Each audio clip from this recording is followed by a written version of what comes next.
सही समय का इंतजार। एक बार की बात है, गौतम बुद्ध अपने शिष्यों के साथ एक गांव से दूर किसी बड़े नगर की तरफ जा रहे थे।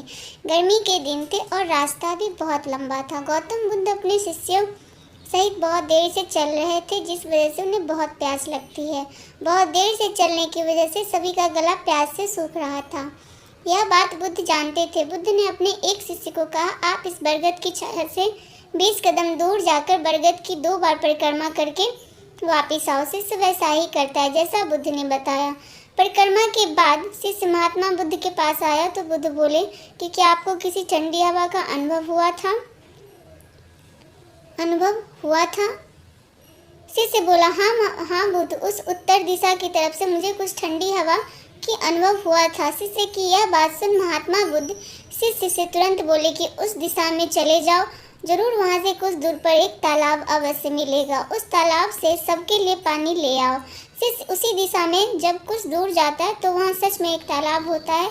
तालाब देख शिष्य बहुत प्रसन्न होता है। तालाब के निकट जाकर जैसे ही तालाब से पानी भरने वाला होता है, तभी शिष्य की नज़र वहाँ कुछ दूर तालाब में कपड़े धो रही कुछ स्त्रियों पर पड़ जाती है। अभी शिष्य ध्यान से तालाब के पानी को देखता है। अभी भी तालाब का कुछ पानी साफ है। इतने में 2 बैलगाड़ी जोर से तालाब किनारे से होती हुई निकल जाती है। बैलगाड़ी के पहिए तालाब की मिट्टी के ऊपर इतनी जोर से निकलते हैं कि तालाब के नीचे बैठी हुई सारी मिट्टी तालाब के ऊपर आ जाती है। यह देख शिष्य बिना पानी लिए क्रोध से महात्मा बुद्ध के पास वापस चला जाता है। शिष्य बड़े ही निराशा भाव से महात्मा बुद्ध को सब बताता है। शिष्य की बातें सुन सभी शिष्य बोलते हैं कि हमें तुरंत यहाँ से निकलना चाहिए, किसी दूसरी जगह पर पानी की खोज करनी चाहिए, वरना प्यास के मारे जान निकल जाएगी। इधर महात्मा बुद्ध सभी को शांत होने के लिए कहते हैं और बोलते हैं कि धीरज रखो, कुछ देर यहीं बैठो, उचित समय आने तक संयम बनाए रखो। सभी महात्मा बुद्ध की बात सुनकर शांत हो जाते हैं और वहीं पर बैठ जाते हैं। कुछ समय बीत जाने के बाद महात्मा बुद्ध फिर से अपने शिष्य को उसी तालाब से पानी लाने के लिए कहते हैं। शिष्य बिना कोई सवाल किए उसी तालाब से पानी लेने के लिए फिर से चला जाता है। तालाब की हालत देख शिष्य को यकीन नहीं होता। तालाब का पानी पूरी तरह से साफ होता है। यह देख शिष्य बहुत खुश होता है और पानी भरकर महात्मा बुद्ध के पास जाता है। सभी पानी पीकर अपनी प्यास बुझाते हैं, लेकिन अभी भी सबके मन में एक सवाल था कि आखिर यह चमत्कार हुआ कैसे। तालाब का सब पानी तो गंदा था। उन्हें लगा कि ये जरूर बुद्ध की शक्ति है। इनमें से एक शिष्य ने यह सवाल महात्मा बुद्ध से पूछ ही लिया कि यह चमत्कार आपने कैसे किया।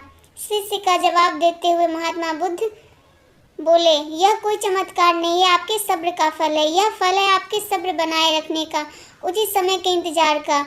जितने में हम सब लोगों ने सब्र किया, उतनी देर तक तालाब के पानी के ऊपर तैर रहे सभी गंदगी तालाब के नीचे बैठ रहे थे।